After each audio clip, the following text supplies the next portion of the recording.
Muy buenas noches, nos encontramos en una edición más de Tiempo de Mujeres y esta noche nos acompaña Paola Santillán. Ella es internacionalista, activista por los derechos de la comunidad LGBTI+, y coordinadora de mujeres diversas en YAG. Y bueno, Gina, hoy estamos muy contentas porque irradia la juventud aquí en el programa, ¿verdad? Sí, creo que tengo que aceptar que hoy dentro del feminismo local en este salón soy la abuelita del No es feminismo. cierto, te Con, irradia, con te estas chicas contagia. jóvenes estamos muy contentos de tener aquí a Pau, porque desde hace mucho queríamos conocerla, porque es una joven activista por los derechos de la comunidad LGBT, queer y todo lo demás. Ahorita ella nos va a platicar. Déjenme decirles que pues el ámbito de acción en el que ella ha trabajado es muy diverso y además muy internacional. Ha participado en varias cumbres con diversos países, en diversas embajadas, dando conferencias en universidades a nivel nacional. Así que tenemos a una joven muy dinámica, muy preparada, que finalmente se muestra abiertamente, como ella dice, desde el lesbianismo como mujer activista por los derechos de esta comunidad de la diversidad sexual y sobre todo en el marco del feminismo. Así es que pues vamos a ir poco a poco preguntando cuál ha sido su trayectoria, pero por lo pronto le damos la más cordial bienvenida, no solamente a Paulina, sino también a todas y todos ustedes que nos escuchan. Y pues hoy tendremos este tema que es la diversidad sexual y el activismo en Yucatán.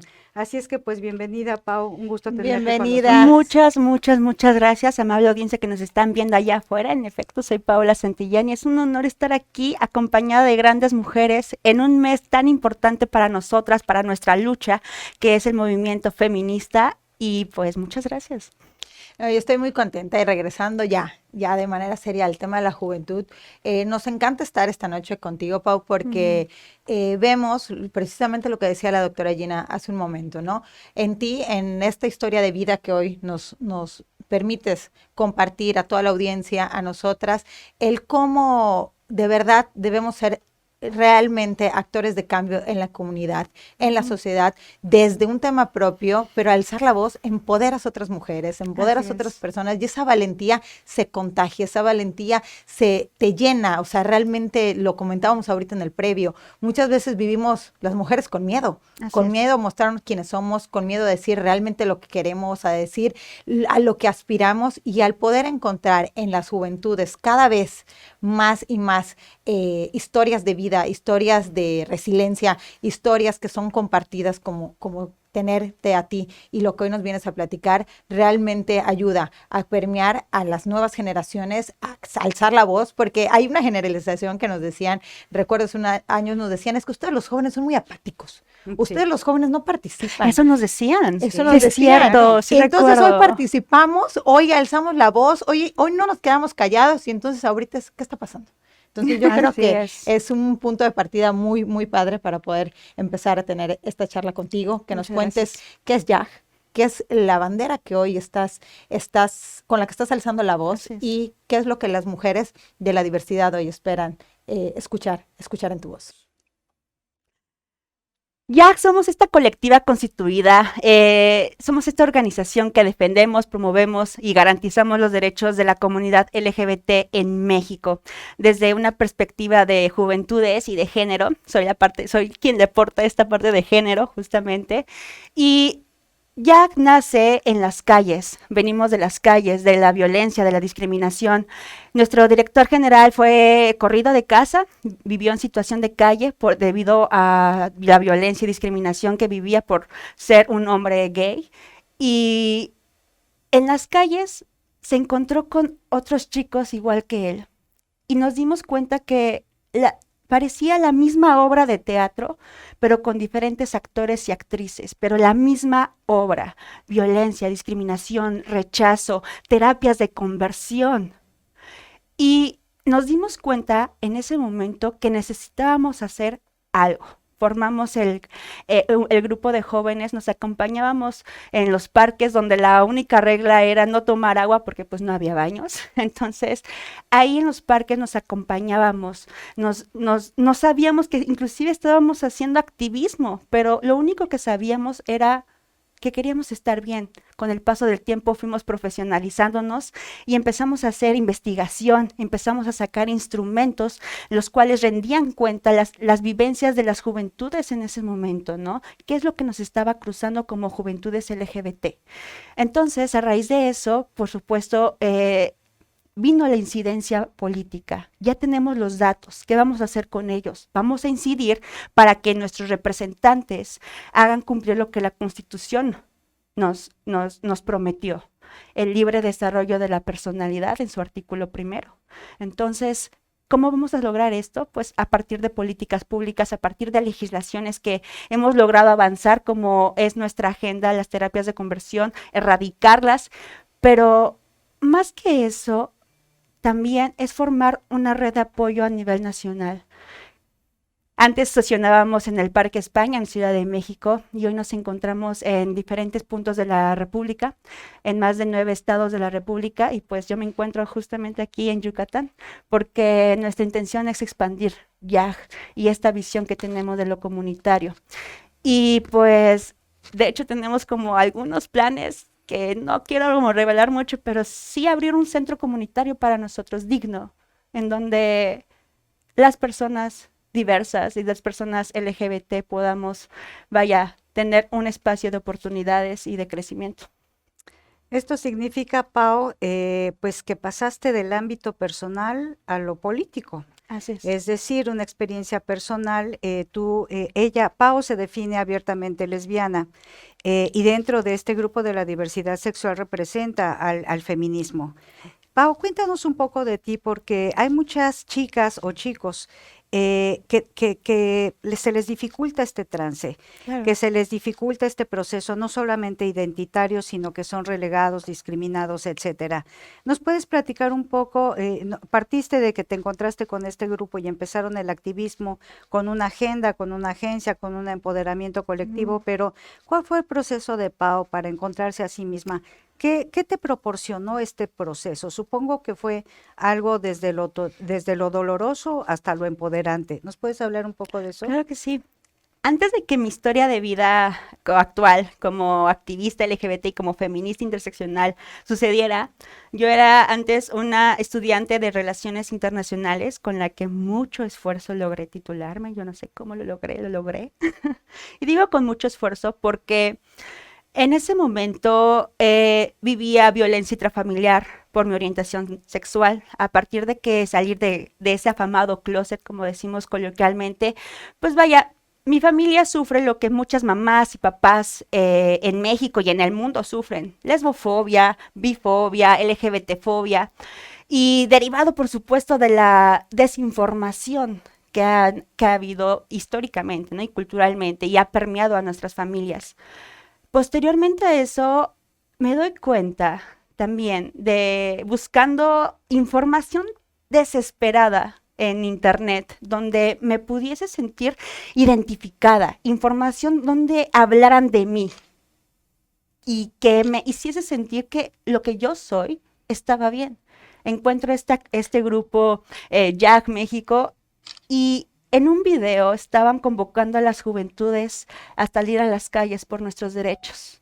En esos momentos, imagínense, estaban gestándose movimientos antiderechos en los cuales salían a las calles para quitarme mis derechos.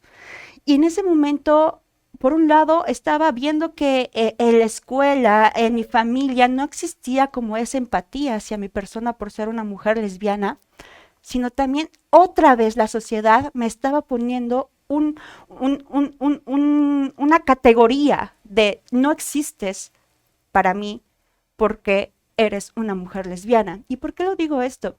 Cuando yo llego a esa marcha, veo que jóvenes igual que yo, alzando las voces, se veían tan empoderados, tan resilientes, que nada más les faltaba la capita de superhéroe, porque estaban alzando la voz.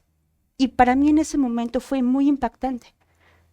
Quise, de hecho, imitarles un poco, y fue la primera vez que empecé a alzar mi voz y gritar consignas.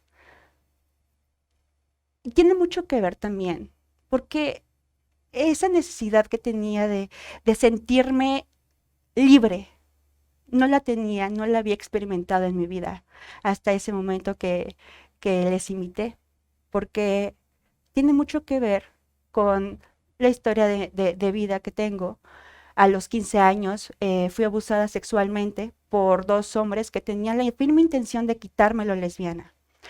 Por supuesto, esto a los 15 años no pensaba en denunciar o no pensaba en otras cosas que no sea sobrevivir en ese momento. Y pues, por supuesto, eso lo callé por 10 años. Lo callé y lo guardé en una cajita al fondo de mi corazón, donde le puse llave. Y fueron 10 años que guardé silencio, 10 años en los que, vaya, tuve que sobrevivir de muchas otras maneras, 10 años en los que inclusive intenté atentar contra mi vida, porque ya no encontraba más opciones, sino que fue hasta que llegué a YAG México y me doy cuenta que estos chicos tenían un grupo de jóvenes. En ese grupo de jóvenes, lo primero que experimenté, asisto, y lo primero que me dijeron fue, eres bella y bello tal y como eres. Chiques, banda allá afuera, cuando una persona te dice eso, siendo una persona de la diversidad sexogenérica, una persona LGBT, que se lo diga a otra persona LGBT, le crees. Y fue la primera vez que lo escuchaba en mi vida. Me lo habían dicho quizás algunas personas heterosexuales o que eran mis amigos en ese momento, pero que un par te lo diga, cambia toda tu vida en ese momento. Me salvó la vida por completo. Y eso es algo que yo les digo allá en casa, chicas, chicos LGBT, eres bella y bello tal y como eres. No hay nada que curar en ti. Una gran enseñanza esta reveladora narrativa de una persona que pasa por un proceso muy difícil y que finalmente con el activismo, con este empoderamiento a nivel público de agencia, le cambia la vida, la libera. Volvemos en un momento, no se queden, espérense con nosotros, no se vayan.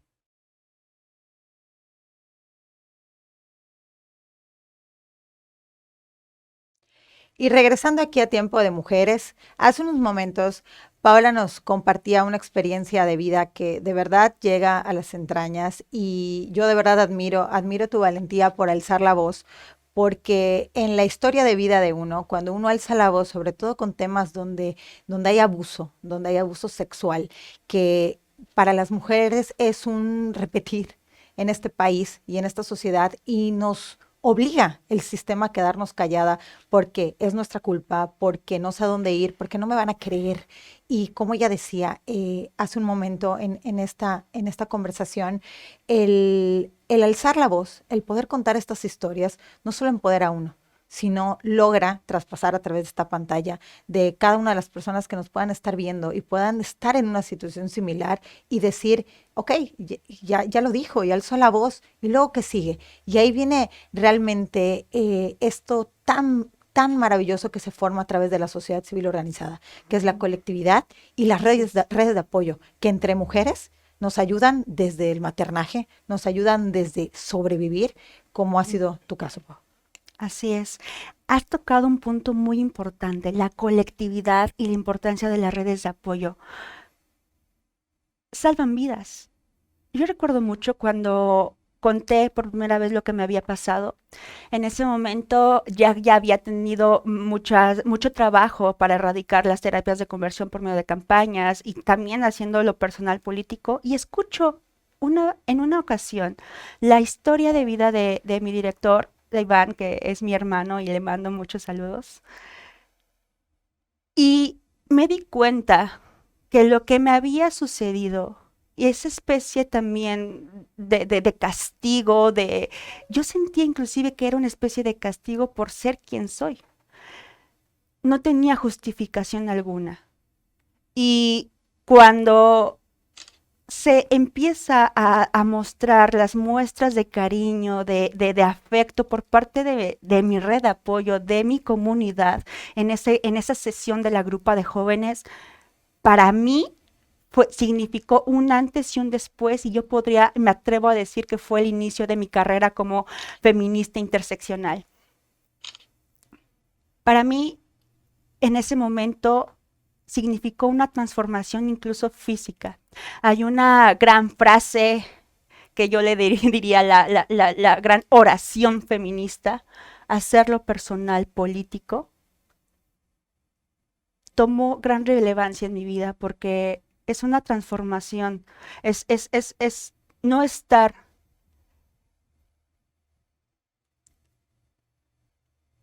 ya no más lista para el sometimiento. De hecho, hay una gran feminista que fue madre fundadora también del movimiento LGBT en México, se llama Nancy Cárdenas. Googleenla, es fabulosa. De hecho, ella salió del closet en 1978 con Jacobo Zabludovsky. Soy Nancy Cárdenas y soy lesbiana. Imagínense en ese momento, cuando la sociedad no estaba lista para esas conversaciones, lo que ella tuvo que enfrentar. Entonces, ella decía: la conciencia feminista nunca llega como un regalo, sino es más bien como una iluminación paulatina que se va apoderando de una persona, sin que ésta pueda hacer nada por impedirlo, a menos que esté furiosamente entrenada para el sometimiento. ¿Y qué es este sometimiento del que habla Nancy?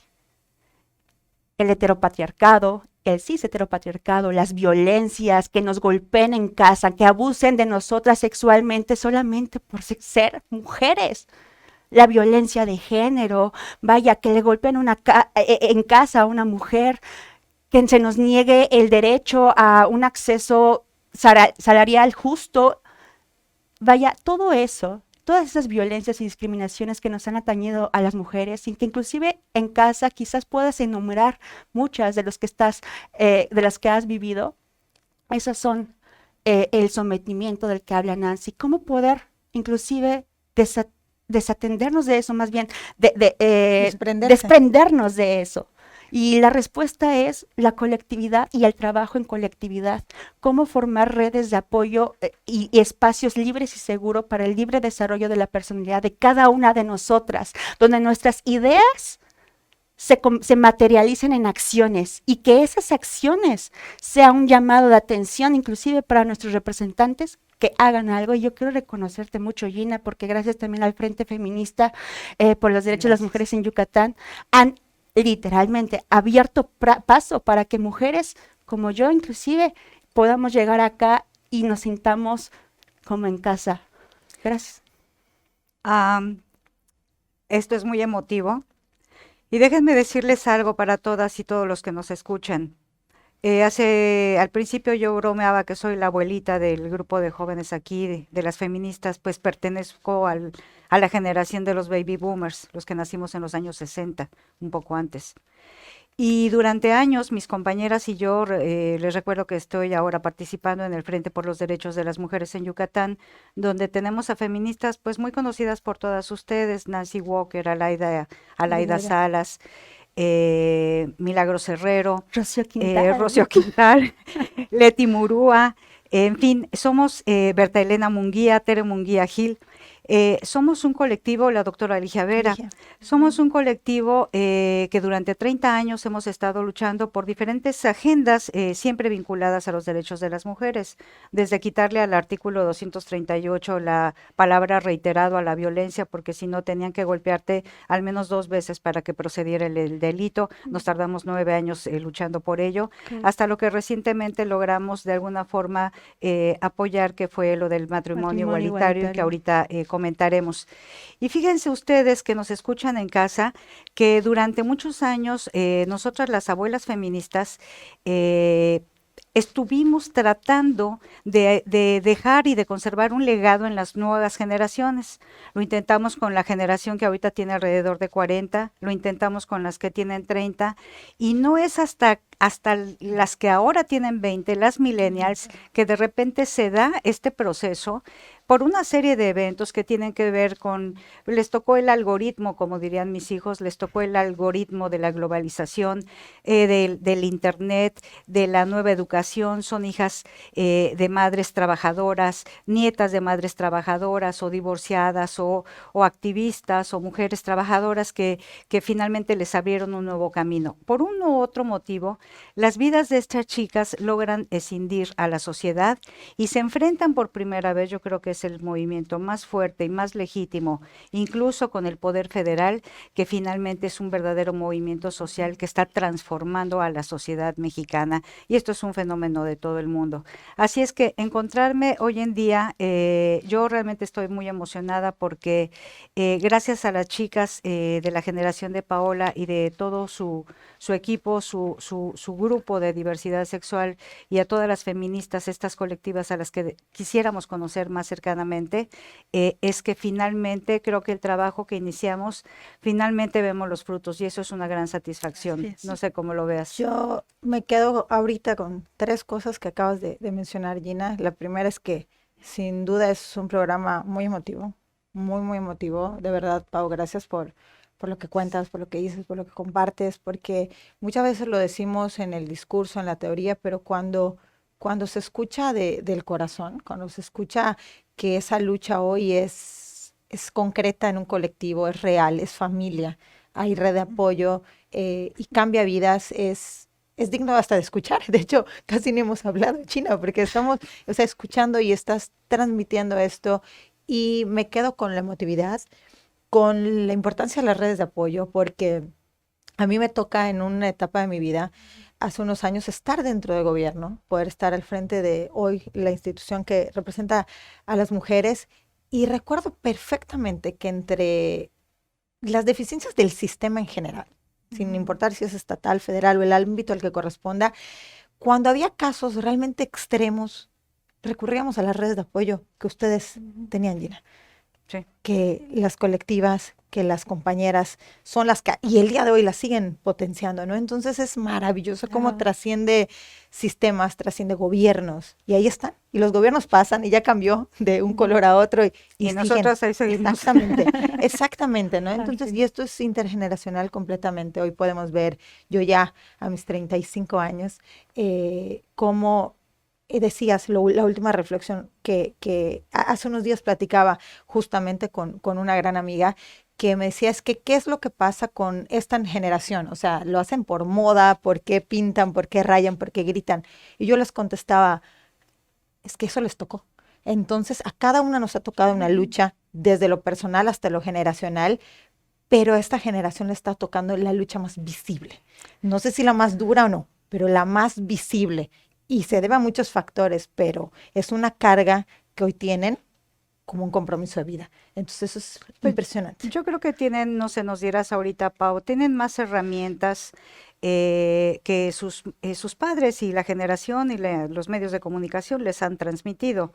En mis tiempos, pues calladita te veías más bonita. Yo supongo que esa frase tú no la escuchaste en tu niñez jamás, o al menos En la niñez sí. En la niñez sí. En la niñez, Todavía qué te toca. fuerte. Sí. Y entonces ahora yo creo que tienen, no solamente es el algoritmo de que les tocó, sino que llevan generaciones encima, porque ellas ahora saben, y lo vi espero que podamos trabajar, comentar después un proyecto que estoy trabajando sobre la violencia contra las mujeres a través del Yo sí te creo de 2020, que rescaté todas las narrativas que las mujeres empezaron, como se detuvo con la pandemia el movimiento feminista en el 2020, a través de las redes empezaron a contar su historia, como ahorita Paola la cuenta frente a una cámara. Eso no se podía ver antes.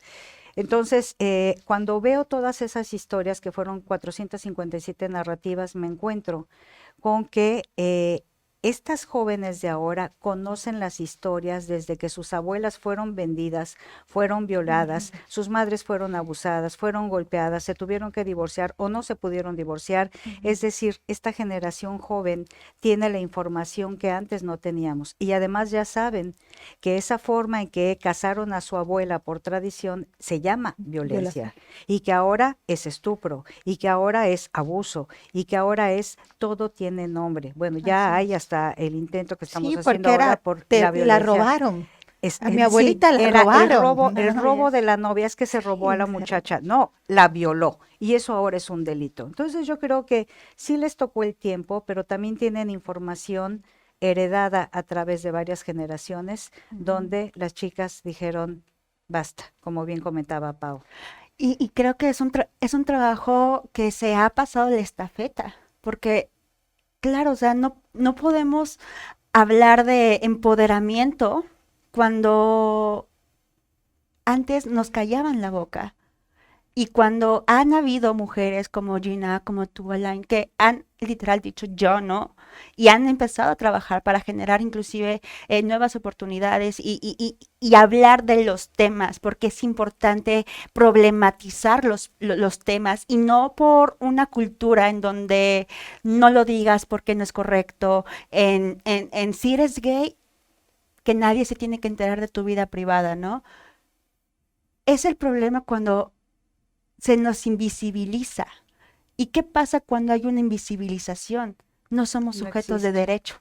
Claro. Entonces, cuando se problematizan nuestras vivencias, nuestras experiencias, nuestras intersecciones, que quizás podamos hablar más adelante qué es una interseccionalidad, es que tener en cuenta todas nuestras vivencias y características como mujeres o como personas de la diversidad sexogenérica, que esta lucha es importante porque se ponen al centro, nos ponemos al centro.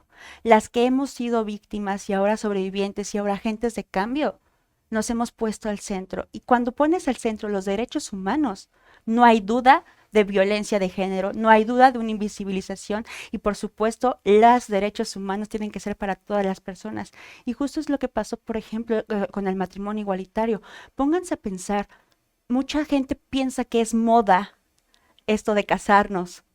¿Realmente lo es o es porque queremos los mismos derechos como ciudadanos de primera que también somos? Por principio, Por ¿no? principios. Independientemente de que te cases o no. Y por ejemplo, a mí me pasó, yo tengo, bueno, tengo demandada a mi familia por violencia intrafamiliar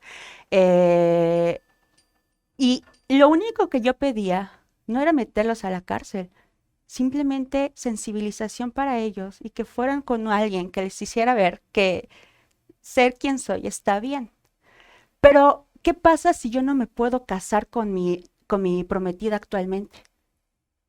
Si yo llego a enfermar, por ejemplo, que ahorita estamos en una pandemia de COVID, quien tendría que decidir sobre mi cuerpo, lamentablemente mi familia que tiene una información errónea sobre la diversidad sexual LGBT-fóbica. Entonces, es importante porque ya estamos hablando de vida o muerte. Nos ha tocado ver en la organización cómo la desinformación por parte de las familias ha llegado que hayan tenido que mentir inclusive sobre sus estatus serológico en los hospitales y les hayan suspendido los antirretrovirales y fallecieron a causa de eso. Claro. Entonces, la homofobia mata, la desinformación mata. ¿Y cómo podemos combatirla? Hablándolo, problematizándolo, poniendo al centro los derechos humanos. En esta lucha, Pau, ¿qué sigue dentro de tu organización, dentro de tu colectiva? ¿Qué sigue dentro de la agenda? ¿Cuál es la prioridad? La prioridad, importantísimo, erradicar las terapias de conversión en todo el país. A ver, explícanos un poco más para ¿Qué quienes es no esto? conocemos. Sí, Claro. ¿qué tipo de terapias, contra quiénes las hacen? Nosotros le llamamos ECOSIG, que son esfuerzos para corregir, suprimir o reprimir la orientación sexual, identidad o expresión de género de las personas. Comúnmente están las mal llamadas terapias de conversión, mal llamadas porque no hay nada terapéutico en ellas, no hay nada que curar. La Organización Mundial de la Salud en 1990 lo dijo y lo quitó de sus catálogo de enfermedades mentales a la homosexualidad. Posteriormente lo hizo con la transexualidad, considerándola como una variante más de la sexualidad humana. Es importante que tengan estos datos porque así con la información se darán cuenta inclusive los padres de familia que sus hijos están bien. Claro. Entonces, la importancia es que, bueno, están los ECOSIG, existen de muchas formas, que son, por ejemplo, privación ilegal de la libertad, donde meten a las personas, las privan de la libertad, los meten a centros o anexos, por ejemplo, de doble A, ¿no? En donde los dejan sin comer, sin dormir, en donde los someten a muchísimo estrés, golpes, leen la Biblia atrás de ellos, y por supuesto muchos de ellos llegan a inclusive a despersonalizarlos tanto que le crees al torturador y dices lo que el torturador quiere que digas. Ya no soy gay. Por eso pueden escuchar inclusive en redes sociales, lamentablemente, de estos famosos ex-gay, pero realmente son víctimas de ello, ¿no? Existen otras formas como electroshocks, están abuso sexual, está toda aquella práctica que intente reprimir o suprimir nuestra sexualidad. Por ejemplo, también la violencia económica. Nos ha tocado muchos casos de chicos que, vaya, han tenido que regresar al closet o que han tenido que salir de casa porque Claro. no les aceptan o porque les cortan el dinero o los amenazan con la universidad. Si tú eres LGBT, cuidado, hay una consecuencia. Entonces va a haber un castigo. El castigo religioso, el castigo de la sociedad.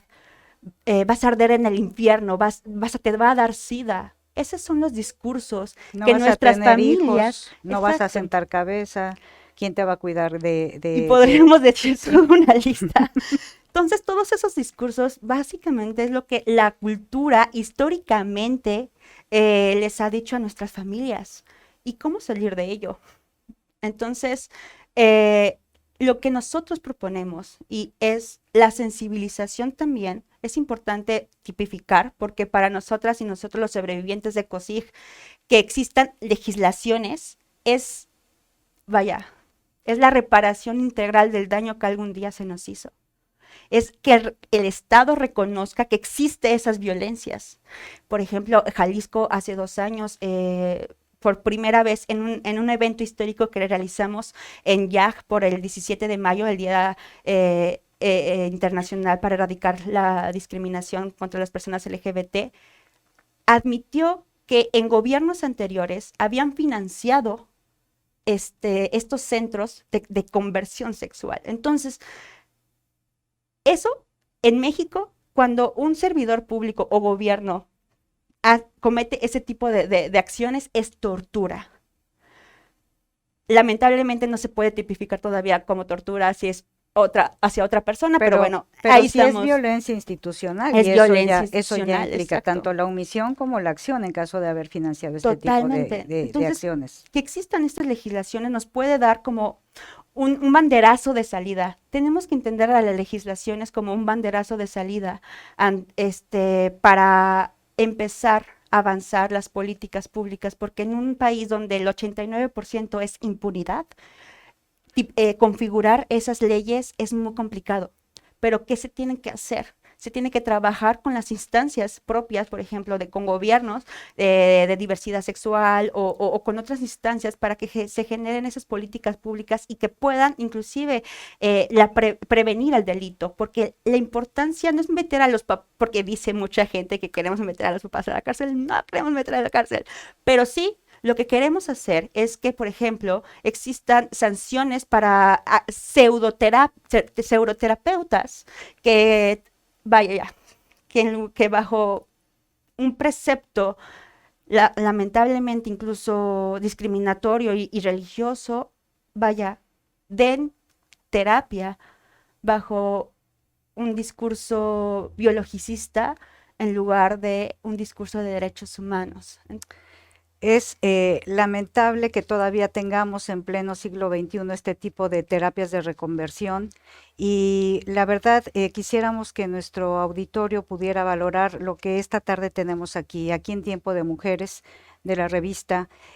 Finalmente podemos escuchar una voz, una gente real, una persona de carne y hueso, porque generalmente cuando se hablan de estos temas se trae a los especialistas, a los académicos, a los periodistas que vienen a hablar de este tipo de temas, y es como en algún momento comentábamos, ¿no, Alaine? Empiezan a hablar sobre el aborto o sobre la lactancia, 4 especialistas hombres que finalmente cómo nos van a dar una visión desde el sujeto. Claro. En este caso tenemos al sujeto aquí, la sujeta aquí, ella se llama Pau Santillán, y volvemos con ella en un momento más.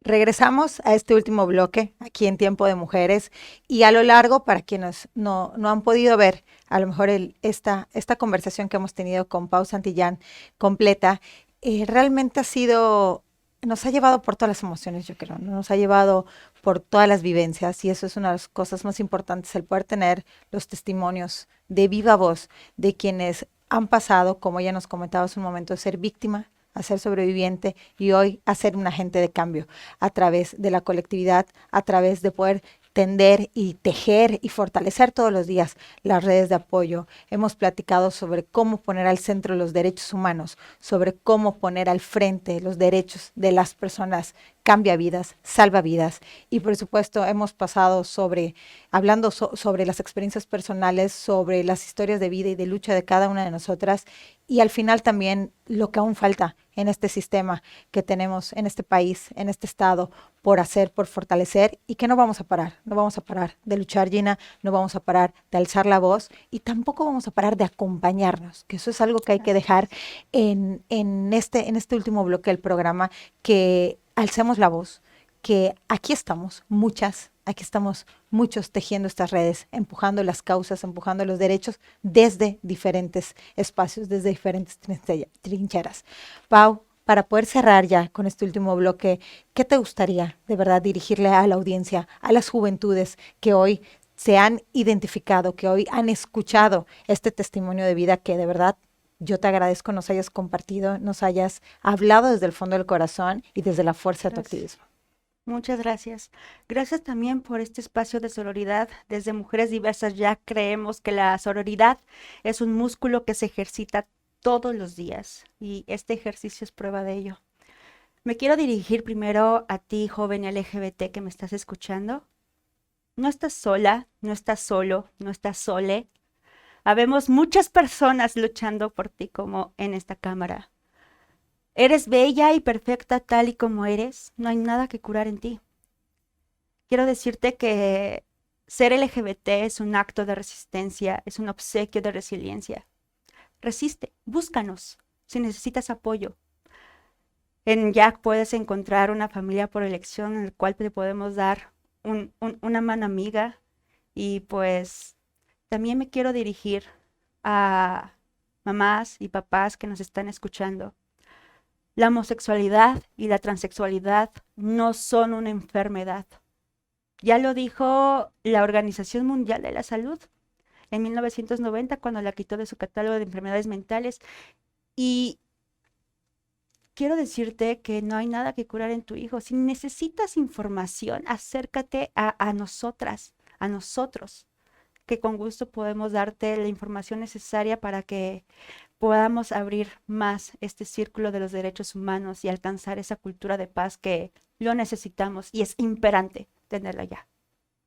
¿Qué mensaje, Pau, por último, le enviarías a las autoridades de todos los niveles respecto particularmente a los derechos y a la agenda de la diversidad sexual?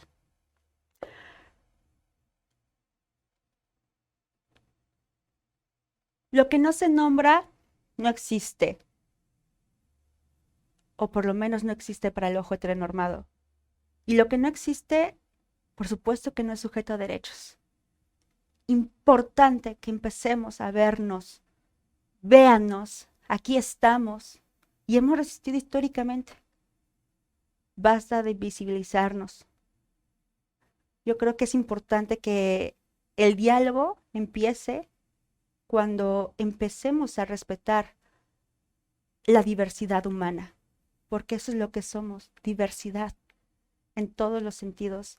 Y lo hemos visto también en la cuna del feminismo que es Yucatán. Entonces, empezar a vernos como seres humanos y a respetarnos y a dialogar y a conversar y por supuesto a empezar a hablar de cómo acercar a una sociedad que abrace la diversidad en lugar que la castigue, la criminalice, la patologice o inclusive la quiera exterminar. Yo creo que para alcanzar una verdadera cultura de paz es empezar a vernos. Y ahí, si me permites, y ahorita concluimos con tu intervención, Alaine, es muy importante destacar, y me refería a la responsabilidad que tiene el gobierno en sus 3 niveles de generar derechos, el respeto a los derechos humanos a través de políticas públicas y a través de legislaciones. Eso es una responsabilidad de la autoridad, de las autoridades, del Estado. Y precisamente la mayor omisión y la mayor violencia, aparte de la familiar o de la comunitaria que reciben los y las integrantes, les integrantes de la comunidad LGBT, es particularmente las instancias de gobierno por omisión o por acción. Y aquí es donde tenemos una gran responsabilidad como sociedad. Recientemente se aprobó el matrimonio igualitario en Yucatán y fue una lucha de muchos años de los grupos de la diversidad sexual y con alianzas, heteroaliados como nos llamaban, pero los grupos feministas también fuimos parte de este movimiento. Finalmente se logró, finalmente lo logramos, pero fue una lucha con las autoridades, esas autoridades que deberían de darnos y garantizarnos el derecho humano a la diversidad, el derecho humano a la educación y a todos los derechos que nos corresponden como ciudadanos. Así es que esto es un llamado de atención para que las autoridades de todos los niveles se capaciten. Aquí no es una opción. No es como con los padres que pueden o no pueden abrirse a aceptar la diversidad en sus hijos o hijas. Aquí, como funcionarios y funcionarias públicas, tienen la obligación de respetar los derechos humanos, promoverlos, atenderlos y no criminalizarlos. Alaine. Realmente ha sido un programa muy Muy emotivo, especial. muy especial. Y como comentabas hace un momento, Gina, concluyendo el mensaje a las autoridades, que los derechos no pueden estar sujetos a voluntad política, no pueden estar sujetos tampoco a modas, a que sean banderas para poder aprovechar el spotlight, ¿no? Entonces, realmente la seriedad de que en la medida que se pongan en una agenda real, se avancen y se pongan al frente, vamos no solo a tratarnos como personas, como iguales, vamos en un camino a la igualdad, sino que salvamos vidas y es un tema que no tocamos, que tocamos fuera de cámara, lo que puede derivar a alguien a tomar la decisión de quitarse la vida al no haber sido respetado un derecho básico, un derecho humano. Entonces eso a lo mejor lo podremos tener en otro programa contigo, Pau, contigo, Gina, porque hay que reflexionar hasta dónde una acción de gobierno, hasta dónde una acción de cambiarle una palabra a la legislación puede ser esa mano amiga, puede ser el inicio de un gran movimiento. Realmente recordemos que los derechos no se piden, los derechos se toman. Y bueno, esta ha sido una edición más de Tiempo de Mujeres. Esperemos la próxima semana nos puedan sintonizar como todos los jueves en estas conversaciones que tenemos, en estas pláticas, en este gran aprendizaje. En estas conversaciones, ¿qué tema tendremos, Alaine? Tendremos ahora sí que hacer un recorrido por estos 2 años que la pandemia nos ha traído y cómo ha sido reflejado en la vida de las mujeres, Gina. Particularmente de las mujeres desde varios ámbitos, médico, económico, psicológico, psiquiátrico, de organización social, de los impactos en los diferentes grupos de vida.